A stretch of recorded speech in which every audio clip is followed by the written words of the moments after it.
In today's video, I'm going to teach you how to set up Wix manual and offline payments.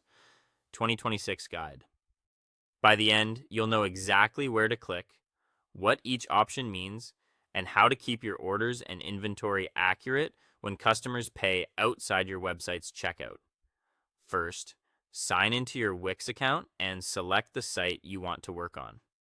In the left sidebar, go to Settings, then choose Accept Payments.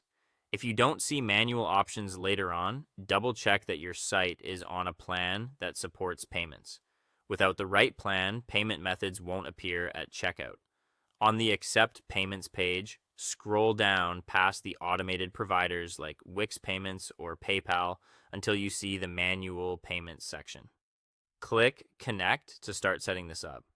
Next, choose the payment type your customers will see in checkout from the dropdown.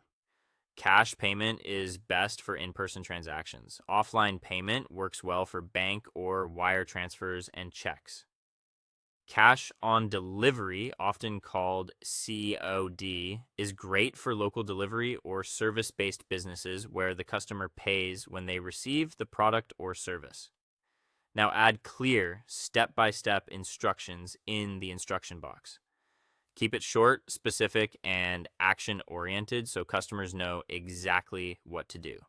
For bank transfers, list the banking details customers need, such as your bank name, and account number, and let them know how to share proof of payment with you, for example, by sending a screenshot of the receipt to your business email.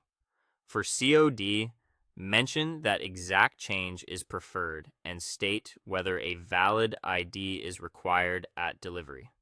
Keep it secure. Do not include passwords or any highly sensitive private data in these public-facing instructions. It also helps to mention expected processing times and when you'll confirm the order after receiving payment. When your instructions are set, click Connect to save.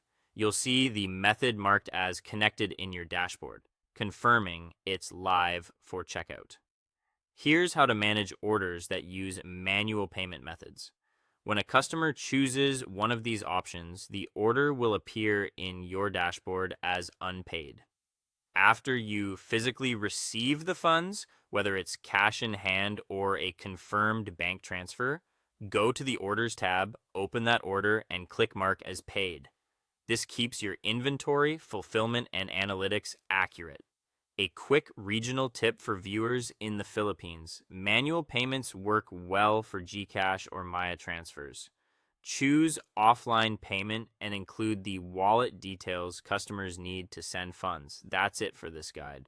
If you found this helpful, set up your instructions now and keep them crystal clear so customers can pay with confidence. Thanks for watching, and I'll see you in the next one.